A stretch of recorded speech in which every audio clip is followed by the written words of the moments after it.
A formação é crucial para qualquer profissional e no caso do maquiador artístico não é diferente. Este episódio traz a importância de construir os conhecimentos através de diversos caminhos, como a arte e a cultura, como também a importância da formação técnica.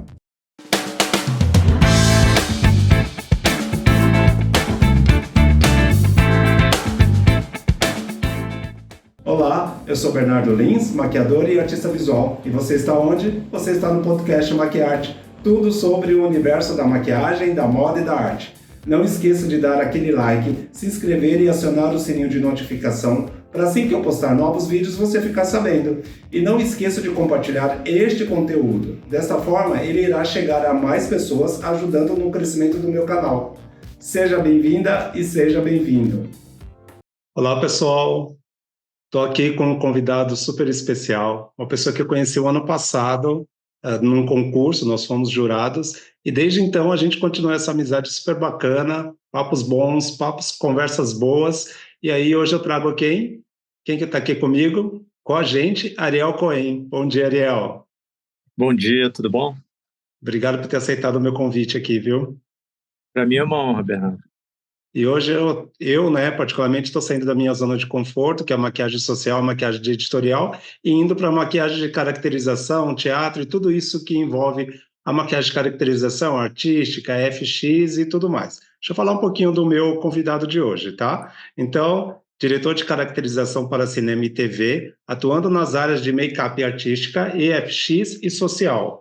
Atua ativamente no mercado de trabalho, tendo como clientes nada mais, nada menos que a Fox, a Globo, a Record, Canal Brasil, Endemol, Visson, Maria Farinha Filmes, Conspiração Filmes, dentre outras. Realiza laboratórios de aperfeiçoamento em make-up no mercado nacional e internacional. Ou seja, né, pessoal, é a pessoa que eu vou entrevistar hoje, uma pessoa super ampla, né, com um trabalho incrível aí no mercado, que desde antes de conhecer ele pessoalmente, eu já acompanhava o trabalho e posso dizer, Ariel, que antes de você chegar lá na instituição que estava acontecendo o concurso, eu estava um pouquinho ansioso e nervoso, viu? E aí ele já me chegou com um abraço super incrível, assim, fiquei muito feliz. Bom, Ariel, então a gente vai falar sobre aqui a maquiagem de caracterização, a maquiagem artística, né? Que é a maquiagem que você atua, né? Não é isso? Isso, exatamente. E me fala uma coisa, como que você começou? Então, eu costumo dizer que eu não busquei a maquiagem, né? A maquiagem é que me achou. Eu trabalhava com criança de rua na Cinelândia, como voluntário. Eu tinha 17 anos e trabalhei lá durante um tempinho. Certo. Então, teve a chacina da Candelária e essas crianças foram retiradas de lá e foram levadas para um abrigo, que foi assim, era uma fazenda, era uma casa de fazenda, que nessa chacrinha tinha umas 3 casas no quintal. E essa chácarazinha foi comprada por um pessoal de Los Angeles, de uma igreja batista de Los Angeles. Certo. E as crianças que sobraram, né, porque assim, tinham 2 grupos, as crianças da Candelária e as crianças da Cinelândia. As crianças da Candelária eram meninas e eram mais violentas, então me tiraram de lá, porque eu era muito magrelo, e me botaram na Cinelândia, que era com criança pequena. Com esse advento Espera um pouquinho, você fazia parte dessas crianças? Não, eu era voluntário. Ah, voluntário. Voluntário ajudando a distribuir lanche e contar a história com o teatro de fantoches, que eu faço teatro de fantoches. Ah, entendi. Tá. E aí, esse programa era mantido por 2 ONGs, uma da Finlândia e uma da Alemanha. Então, eu dava esse suporte para esses estrangeiros lá, junto com um monte de gente. Tinha gente de tudo quanto era canto. Então, quando levaram essas crianças que sobraram para Jacarepaguá, para mim ficou mais difícil, porque para eu sair de Campo Grande e ir para a zona centro do Rio, eu só pegava um trem. Mas Jacarepaguá eu tinha que descer numa estação de trem, pegar duas combis, que na época não tinha van, nem BRT, era Kombi. Então era tudo muito difícil. E aí eu fui meio que desistindo. Mas teve um evento que falaram, o pessoal da Igreja Batista de Los Angeles vem aqui, a gente vai fazer uma peça com as crianças, você pode vir? E eu fui, a peça era sobre drogas, e eu fiz uma maquiagenzinha aqui de ferida na testa de uma criança, usando cola de isopor, papel e um pouco de base lá das missionárias lá. E eu colei aquele negócio lá. Quem tava... algo até então que você tinha na mão, né? Até um pouco precário ali, né? Eu nunca tinha feito maquiagem na minha vida. Foi a primeira vez que eu arrisquei e falei assim, Olha, deixa eu fazer um negócio aqui, essa ferida aqui na peça das crianças lá.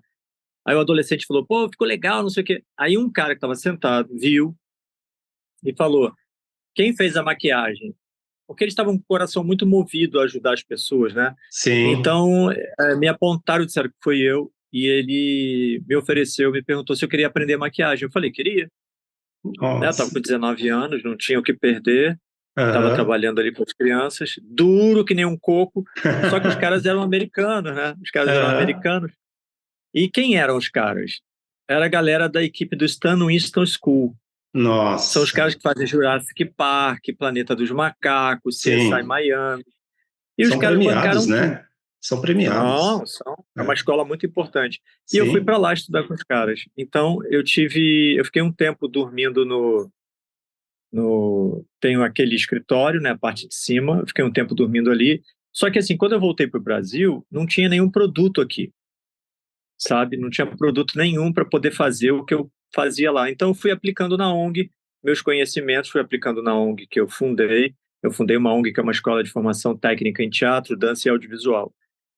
E dali foi assim, um aluno que eu estava ensinando maquiagem me chamou para uma feira, eu fui para a feira no Rio Centro, nessa feira tinha uma palestra do Vavá Torres, que era diretor de caracterização da Globo, e depois O foi para a Vavá, Record. né? Faleceu há pouco Vavá, tempo, né? faleceu há pouco tempo. Você sabe que dos meus mestres, que eu tenho 4 mestres, mestres que eu digo assim, que eu acompanho desde que eu comecei em 98, né? O Vavá é um deles, né? E eu não tive a Uhum. oportunidade de conhecer o Vavá. Tinha pessoas próximas, eu não tive a oportunidade, você acredita? Olha, ele é muito acessível e muita gente boa. É, bom, E e aí, aí? esse meu aluno falou, vamos para o curso, vamos para o curso. Aí eu falei, caramba, a gente está desde 8 horas da manhã e o curso é 8 da noite. Uhum. Bom, tá, a gente fica e vai. Ficamos até 8 da noite. E assim que eu entrei, eu tinha que botar o e-mail, meu e-mail foi sorteado para fazer um curso de graça na escola dele. Aí esse meu aluno falou assim, caramba, você não queria vir e ganhou já uma bolsa integral. Aí eu falei, pô, vou dividir com você. Então eu pago 50%, você paga 50%. Aí fomos para lá. Você estava no lugar certo, no momento certo, na hora certa, né? Exatamente. E com a pessoa Aham. certa me empurrando para o lugar certo. Aí quando a gente chegou lá na escola dele, tinha que usar jaleco. E eu não tinha jaleco. Aí eu peguei um jaleco que eu trabalhava no hospital voluntário como palhaço, né, Aham. voluntário com crianças hospitalizadas e com câncer. Eu botei esse jaleco ao contrário. Aí a professora falou assim, seu jaleco tá do avesso. Eu falei, não, é porque ele eu uso no hospital e tá escondendo a logomarca aqui e tal. Ela, você trabalha com criança no hospital? Sim, trabalho. Ela, então vou te dar um presente. Aí na aula seguinte ela me levou na casa dela. É a irmã do Vavá Torres. Me deu uma caixa de ferro cheia de maquiagem dentro, que foram as primeiras maquiagens que eu usei para o cinema. No final do curso, eu mostrei uma caixa com máscaras que eu tinha feito para as crianças da ONG. E aí ela pegou e falou assim: deixa eu mostrar essas máscaras para uma pessoa. Chamou o Vavá, falou: Vavá, vem cá ver uma coisa. Ele subiu e ela falou: olha as máscaras que esse garoto faz. Chama ele para trabalhar com você. Aí eu fui trabalhar com o Vavá no primeiro filme que eu estava fazendo com ele, que era Minutos Atrás, dirigido pelo Aham. Caio Só, com o Otávio Miller, é, o Brista e o Paulinho Mosca. Então, assim, eu já fiquei, caramba, só fera. E aí o Vavá sofreu um acidente de moto e falou, ó, eu não posso Poxa. ir para o filme, você vai assinar o filme sozinho. Aham. Então eu já peguei meu primeiro filme de cinema para fazer caracterização sozinho. Aí fiquei com o E- Vladimir, a Vladimir Brista, o Otávio Miller e o Paulinho Mosca, sorte que eram só 3 atores, a gente trabalhou pra caramba, 2 meses seguidos, e foi assim, tive que maquiar até cavalo. Eles Nossa. mandaram um cavalo pro set que era branco, com o focinho preto e o rabo preto e crina preta, e no outro dia que mandaram um cavalo com crina branca, todo branco. Aí eu tive que Esse maquiar o processo cavalo para ele ficar seu foi um igual. processo intuitivo, né? Eu estudei na escola dele, né? Eu tinha Sim, estudado lá nos Estados Unidos, depois sim, voltei e sim, estudei na escola dele. Mas quando eu sim. caí no set, eu tive que criar ali padrão de conduta, de não ficar me Uhum. metendo, de não dar palpite, de ficar na minha. E aí eu fui Sim. construindo todo um perfil de profissional de set. No final das contas, o diretor amou o meu trabalho, falou muito bem para o Vavá do meu trabalho, o Vavá ficou muito feliz.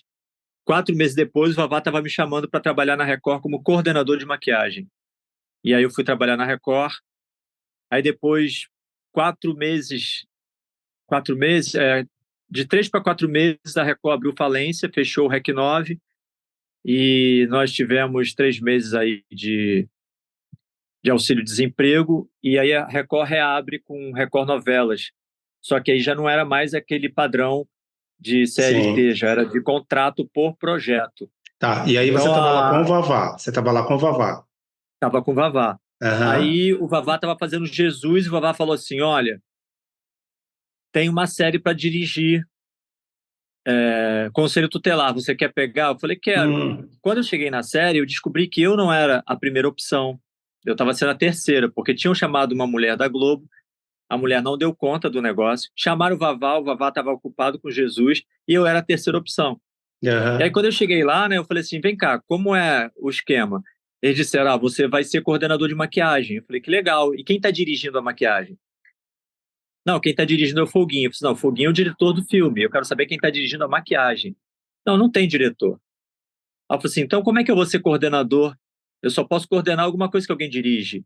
Então, se você quer me contratar, e os caras faltavam um mês para os caras começarem a gravar. Aí eu falei, se você quer me contratar, então você me contrata como diretor, porque eu vou fazer papel de diretor, eu vou desenvolver o visagismo, eu vou fazer peruca, eu vou fazer barba, eu vou fazer ferida, vou criar todo o contexto de cada personagem, o rosto, o cabelo, a cor dos olhos, do dente, de tudo. E aí eles falaram, tá bom. Eu falei, com que lente vocês vão trabalhar? Quanto tem de verba? Aí o cara começou a perceber que eu entendia do riscado. Porque eu já tinha dirigido, com um mês de Record, me deram uma novela para eu dirigir, que foi Pecado Mortal. Eu assinei a caracterização da novela toda. Começava na década de 30 e passava para os anos 70. Então já era uma novela de época, de 2 épocas bem pesadas. E assim, eu já cheguei entendendo bem do riscado. E daí eu fui contratado como diretor de caracterização, e a partir daí continuei minha carreira como diretor na área. Mas Mas aí uma você... coisa que eu quero sinalizar, Claro. Bernardo, é Ah, que nenhuma dessas coisas eu fiz procurando. sim. Então, assim, se eu fui chamado para fazer o curso com o pessoal em Los Angeles, eu estava trabalhando com criança de rua. Se eu fui levado pelo meu aluno para o Rio Centro para ir na feira e conhecer o curso do Vavá Torres, é porque eu ensinei para esse aluno lá na ONG de graça. Lá na escola do Vavá Torres, eu ganhei uma maleta porque eu estava com um jaleco de um projeto que eu ajudava crianças com câncer. E eu fui chamado para o filme do Vavá Torres porque eu mostrei para ele máscaras que eu usei trabalhando com crianças na ONG. Então, tudo o que eu conquistei no mercado de trabalho é porque eu estava dando alguma coisa para alguém. E aquilo me reverteu em bênção, sabe? Eu estava ajudando alguém, aquilo voltou para mim. Então, uma dica que eu dou para as pessoas que querem entrar no mercado de trabalho é esteja com a sua mão aberta, compartilhe o que você tem, divida com os outros, porque isso aí vai retornar para você. Se a gente ficar no egoísmo, né, com aquele nosso conhecimento, com aquelas nossas coisas fechadas, sem compartilhar, nada entra, porque a mão está fechada, sabe? Você tem que abrir para compartilhar, aí a mão está aberta para segurar o que está caindo, entendeu? Na sua mão. É muito interessante porque o seu processo de trabalho é mais ou menos muito parecido com o meu também, viu? Eu comecei na escola de teatro, uma professora me indicou, não, disse, você tem um trabalho manual muito interessante e tal. Já contei isso em um outro podcast, né? Dessa temporada, foi até o primeiro episódio dessa temporada, Ariel, e eu concordo com você, essa questão da gente ter a mão aberta, coração aberto, o universo ele retorna para a gente de uma forma muito grande. Por um bom tempo eu trabalhei como maquiador de marca e eu nunca pedi para trabalhar com as marcas, eu sempre fui convidado. E na instituição que eu trabalho hoje, eu fui convidado também, claro que passei por um processo, um processo seletivo, mas foi assim. E a maquiagem também me encontrou interessante isso, né? Como que a coisa está Sim. traçada, né? Muito É. interessante. E é Bacana. o que eu uso, né, para poder manter os projetos Sim, sociais que eu desenvolvo. A maquiagem é o caminho que eu tenho para manter isso. bacana. Ô, Ariel, aí no Ah, finalzinho aí eu vou pedir para você falar um pouco do seu projeto, tá bom? Pode ser? tá. No final, tá? Pode ser. Então, para se tornar um. Aí eu fiz algumas perguntas aqui para a gente continuar o nosso papo, tá bom? Então, para se tornar um profissional de maquiagem, né? No caso aqui, da área que você trabalha, né? Qual que é a importância da formação? Qual a importância da construção do conhecimento para esse profissional que está ou quer entrar na área? Então, a formação ela é essencial, né? Você tem que ter, primeiro, se você quiser trabalhar em televisão, você tem que ter um curso de formação técnica em maquiador pelo Senac. Tem outras escolas, como o Embeleze, que são Sim. muitas escolas boas, Escola Madre, são escolas boas de maquiagem, mas a televisão não aceita. Você tem que fazer uma formação pelo Senac, porque aí... Só um detalhe, tá, pessoal? Ariel está no Rio, eu estou em São Paulo. Aqui em São Paulo nós temos várias unidades que a gente tem a maquiagem de efeitos e maquiagem artística. A gente tem aqui no Senac, aqui em São Paulo. Aí no Rio também tem? Tem. Tem? Eu já fui professor do Senac. Olha, Eu saí do bacana. Senac quando começou a pandemia. Tá. E aí continua, desculpa. Sim. Então, assim, para você trabalhar na televisão, eles exigem que seja certificação pelo Senac. Porque aqui no Rio você só consegue DRT, não sei em São Paulo, mas no Rio você só consegue DRT de maquiador se você tiver o diploma do Senac. Os outros diplomas não te liberam DRT de maquiador. E para você entrar na televisão, você tem que ter DRT, senão você não entra. Então, Sim, verdade. para quem quer investir na carreira, tem que ter a formação. A formação é importante porque você vai aprender sobre ética, você vai aprender sobre biossegurança, você vai aprender sobre materiais, você vai aprender como se comportar em sala de aula, você vai aprender a como cuidar dos seus materiais, né? Porque isso é importante. Quando eu estava fazendo uma seleção a gente está fazendo teste para novela. Sempre que vai ter uma novela, todo o elenco passa por teste, não tem jeito. Tem que passar, é uma praxe. Então, eles passam pela sala de maquiagem. E eu tenho, às vezes, na minha equipe, 16 maquiadores, novela, por exemplo, 16 maquiadores, 16 cabeleireiros. E aí eles estão ocupados com alguma coisa. Então, eu tenho que pegar maquiador freela. Então, esse maquiador freela é o cara que está ali só de freelancer. Aí ele não é maquiador da casa, mas a gente leva ele para lá para ele poder fazer a maquiagem das atrizes para o teste de elenco. E assim, eu conheci uma menina maravilhosa, que tinha uma maquiagem incrível, mas a bancada dela era um nojo. Era uma coisa por cima da outra, um pincel por cima do outro. Quer dizer, não tinha aquele padrão, percebia-se que a menina tinha o dom, mas ela não tinha formação. Porque a pessoa que passa pela escola, ela entende como arrumar a bancada, como deixar uma toalha ou papel na bancada para proteger os pincéis, como higienizar um pincel atrás do outro, como você retirar o produto da paleta. Isso é antes da pandemia, tá, gente? Como retirar o Sim, produto da paleta e botar na plaquinha para você poder aquecer o produto e, a partir daquela plaquinha, jogar no rosto da pessoa. Como raspar um pedacinho do batom, colocar na plaquinha sim. e não passar o batom direto na boca da cliente. Então, isso são coisas que você aprende na escola, né? Não é no É, YouTube, sim. não são por canais, enfim. Ariel, você traz nesse momento algo que eu tenho conversado bastante com maquiadores, né? Maquiadores assim, que trabalham comigo também. E que essa questão da biossegurança ela é fundamental. Eu vejo que há diversos maquiadores que não usam a biossegurança. E a biossegurança, ela tem que estar ali, né? Isso que você acabou de Uhum. falar. Bancada organizada, sabe? Os pincéis higienizados. Ah, não dá tempo. Dá tempo sim. Tudo é uma questão de organização. E realmente, né?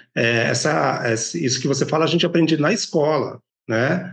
Eu tenho Sim, observado bastante essa questão dos maquiadores em relação à biossegurança, sim. Essa né? questão da higienização, eu vou fazer uma propaganda aqui, que Aham. é o pessoal da Class Vogue, Ah, eles são sim. maravilhosos com os produtos de higienização. E são Eles, rápidos, né? A gente eles são conhece os produtos. eles são meus parceiros aqui no podcast. Então, eu já estou falando certo, já estou falando certo. Olha Quando lá, você já pega. vamos, né? Então vamos lá, Class Vogue. E aí, ó, a gente já está fazendo o jabá certinho. Também são meus parceiros eles. Aí, pô. Parceiraços, parceiraços do projeto. É. Então, quando você pega aquele higienizador, isso não é por causa da parceria, isso é Não, porque não, não é. Uhum. realmente é bom mesmo. Você pega aquele produto, ele tem segundos para poder tirar é, tudo que você possa precisar sair do pincel ali, ele limpa. E é assim, é higienizador, antibactericida, ele dá uma limpada legal no pincel, isso te possibilita ter um resultado muito legal na conservação do seu pincel, porque às vezes a gente usa alguns produtos, tem gente que limpa pincel com álcool isopropílico. Gente, isso não pode. Sim. Por quê? Porque álcool isopropílico, ele é específico para determinadas coisas. A gente até usa em algumas maquiagens, mas o álcool isopropílico ele vai desgastar a cerda do seu pincel e ele é um produto que, se usado muito frequentemente, ele é cancerígeno. É. Então, você vai destruir todo o teu pincel. Compra lá o higienizador da Class Vogue. Não é porque a gente tem apoio da Class Vogue que está recomendando, não. É porque, de Aham. fato, é o produto próprio para higienizar pincel.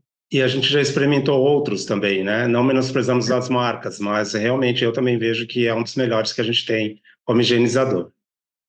Sim, verdade. E aí, se tiver o detergente enzimático, eu faço dessa forma. Eu uso, faço a higienização, depois eu uso o detergente enzimático, lavo os meus pincéis para, né, para Uhum. ficar melhor ali. Minha bancada é sempre Sim, impecável. E eu exijo também, viu, do pessoal que trabalha, dos alunos. Às vezes eu estou em sala de aula, Ariel, e o aluno faz uma pergunta, professor, eu tenho uma pergunta para fazer. Eu vejo a bancada e falo assim, arruma a bancada primeiro, depois a gente conversa. E saio, porque é uma questão da é, gente educar mesmo o aluno, né? sim. É É. como se você estivesse recebendo uma visita em casa, e Sim, aí tem aquela frase assim: você limpa a casa inteira. Aí você é, chega para a visita e fala assim: não repara, não. Como não repara, não? A casa exatamente. está toda limpa. Você quer que a pessoa repare. Então, quando eu chego na Exatamente. bancada, eu já olho para a bancada assim. Se a bancada está desorganizada, eu olho para a pessoa trabalhando e a pessoa é boa no que está fazendo, mas eu já Sim, penso assim: ó, essa aí não vai ser da minha equipe nunca. Porque eu tenho toque de arrumação, não consigo lidar com pessoa bagunçada. Porque no final do dia, você quer ir embora do set, você tem que ter a organização. Os atores, as atrizes sentam na bancada para ser maquiado e elas querem ver um pincel limpo. Se elas percebem que o exato. pincel foi usado no colega anterior, elas já ficam meio assim, sabe? Então é melhor você prever é, e prevenir um problema futuro, porque de repente a pessoa aparece com uma herpes na boca, foi o batom que colocaram em mim lá na televisão. E nem foi, né? E às vezes nem foi. E essa questão da biossegurança é tão importante, né? Tem muito a ver com o que a gente está com um pouco de barulho aqui no espaço, tá? Então daqui a pouco você vai escutar um zum, zum, zum aqui, tá? Essa questão da biossegurança é tão importante que faz parte disso que eu acabei de perguntar para o Ariel, da formação, né? E é tão, tão fundamental que tem, não sei se você chegou a ver uma matéria, Ariel, que uma moça pegou emprestado o pincel de uma outra moça, esse pincel ele estava com um processo como é que fala? Tinha algumas bactérias lá. Essa moça que usou o pincel, ela desenvolveu uma bactéria na coluna e ela ficou tetraplégica. Aliás, saiu no R7 essa matéria. É só procurar na internet que acha. Você Uhum. acredita? É muito sério isso, Sim, né? É muito, muito porque sério. às vezes tem Ah, coisas que em mim não vai fazer nada, mas em você vai. Né? A gente percebe que, por exemplo, os indígenas morrem às vezes por causa de uma gripe e a gente não. Há uma diferença, né, entre cada corpo, né? sim. Cada corpo é um ecossistema próprio. Então, o que me Uhum. faz muito mal, eu sou intolerante a glúten e lactose. De repente, Hum. você cai em cima do pão, da pizza, e do macarrão, vou ficar olhando para você assim, querendo te matar, porque eu não posso. Entendeu? E eu tenho que ficar comendo legumes. Então, assim, o que fortalece você me mata. Então, essa coisa do Sim. pincel, às vezes tem uma bactéria ali, tem alguma coisa ruim que a gente não sabe, é muito sério isso. É É muito muito sério. Por sério. isso, essa coisa do descartável, não reutilizar descartável. Mas é tão caro. Mas paciência, né? Isso aí só enobrece o teu cuidado com o teu cliente, né? Total. E o cliente, hoje eu vejo que o cliente está mais exigente, ele está reparando nessa questão da biossegurança, viu? Eu tive uma cliente que ela fez esse comentário comigo, ela falou, nossa, só a bancada é organizada, e ela começou a perguntar, o que que é o que que é isso aqui? Ela não sabia que era descartável, né? O que que é isso daqui? Isso aqui é um descartável que eu vou usar como batom, isso aqui eu vou usar na máscara. Nossa, mas por que que não tem algodão em cima da sua bancada? Porque eu tenho meu lixinho ali também, né? O que que é esse produto azul, que é o higienizante, azul não, roxo, que é o higienizante. Então, o cliente ele está de olho nisso também. Em contrapartida, eu estava em um trabalho ao qual o meu colega, né, não estava usando a biossegurança, aliás, era o mesmo trabalho. E a outra, né, a outra cliente chegou e falou assim: você não vai usar, né, o pincel que você usou do gloss nela em mim, né? Aí ele falou assim: não, não tem problema. Eu falei assim: tem problema sim. Aí ele veio e me pediu o descartável, entendeu? Então, né, é isso que a gente está falando, né, Ariel? Dessa Exatamente. importância, né? Então, aí Exatamente. continuando, né? Aí você estava falando da escola, né? E a pergunta foi como se tornar um profissional de maquiagem, né, artística e qual a importância da formação. A gente estava falando sobre a formação. Sim. Então, É. assim, para se tornar um profissional de artística, você tem que lembrar que o artístico não é só você criar as suas próprias produções. Você tem que ser um investigador. Você tem que olhar a maquiagem como um todo, nas culturas, principalmente maquiagens de culturas. As maquiagens de culturas, elas são muito mais específicas e elas devem ser respeitadas e usadas dentro daquelas determinadas culturas. Então, por exemplo, se eu estou aprendendo maquiagem artística, eu vou evitar uma maquiagem que seja ritualística indígena, eu vou evitar uma maquiagem que seja de determinada cultura, como, por exemplo, caveira mexicana. Ela tem um contexto religioso, ela tem um contexto da festa de Los Muertos. Então, assim, eu tenho que entender que aquela caveira ali, ela representa um traço cultural. Se eu não for descrever embaixo sobre o que eu estou maquiando, a pesquisa que eu fiz, ó, isso aqui é um desenho de caveira mexicana, ele é assim, assim, assim, assim, é por isso, isso, isso, isso. Porque o que a gente esbarra muito hoje é com a tal da releitura, né? Então, a gente Da faz uma apropriação releitura, cultural, né? Está se falando bastante exatamente, isso, né? exatamente. Ah, que legal A que você traz isso releitura aqui. a releitura nada mais é do que um desprezo pela aquela cultura e um desconhecimento dela. Então, quando alguém pergunta assim, isso aqui é uma releitura da caveira mexicana, aí eu coloco pedrinha, não sei o quê, tem na cultura. Eu já conversei com um mexicano, eu entrei em contato, faz contato, gente, hoje em dia tem isso. Entre em contato com alguém do México, o consulado do México, pode me Verdade. dar uma orientação de como fazer Uhum. uma pintura de caveira mexicana, em que momento eu uso isso, por que que eu uso isso, como eu deveria usar. Uma vez eu fiz um desfile para a Casa de Criadores. E a estilista era indígena, a família dela era indígena. Então, eu decidi padronizar todas as modelos. Aí a Dimilese Brasil me mandou 40 perucas padronizadas, pretas, com franja, e eu queria fazer uma referência ao que estava acontecendo com os indígenas na época. Então eu fiz um círculo vermelho que vinha daqui cobrindo os olhos e vinha até a direção dos lábios. Os lábios eu deixei sem maquiagem nenhuma e eu espetei, criei uma base de silicone embaixo do nariz e espetei uma agulha de madeira bem fina, feita de palha de coqueiro.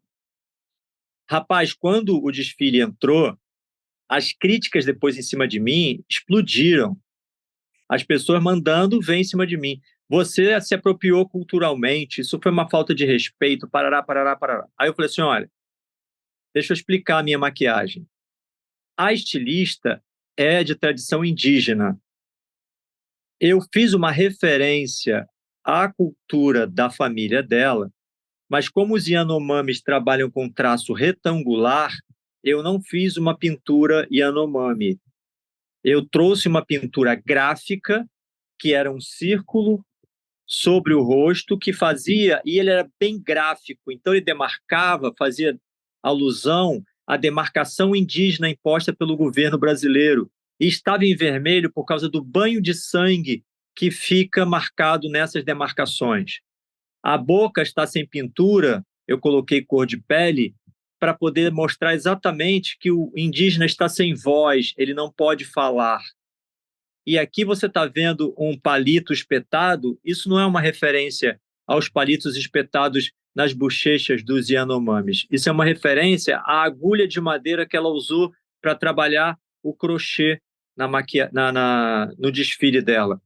Então, o meu trabalho tem uma defesa técnica e teórica. Eu não saí chutando por aí, desrespeitando a cultura de ninguém. Então, eu fiz uma defesa antes de fazer a maquiagem, eu apresentei a defesa para a estilista, né? Eu fiz uma pesquisa, vi que não estava entrando em nenhum tipo de desrespeito a pinturas tribais, a pinturas que, no caso, aí seriam para algum tipo de ritualística, e pronto. Embarquei lá no meu conceito e expliquei o meu conceito. Então, essa questão de você estudar maquiagem artística, você tem que conhecer, você tem que pesquisar, você tem que ser realmente um historiador, um pesquisador, tem que ser alguém que se dedica mesmo a estudar bastante coisa. Até você chegar no mundo fantástico, né? Que aí são gnomos, fadas, aí você pode fazer o que quiser. Você não vai estar desrespeitando ninguém. Tá de boa. Sim, ou seja, né, as pessoas elas criticam o trabalho sem saber qual é a sua pesquisa, né, e Sim. falando que é uma apropriação cultural, sem ao mesmo saber qual é a cultura daquele lugar, o que foi que você Exato. pesquisou. Faz um favor, passa suas redes sociais, seus contatos aqui, eu vou deixar aqui embaixo para todo mundo, tá bom? Faço sim. Por favor. Ariel.acoen, H-A-C-O-H-E-N. Ariel.acoen. Vocês podem ir lá mandar mensagem. Se eu não responder, o Dan responde, que é meu assistente. Esse que você passou, esse é o Instagram? É meu Instagram. Tá bom.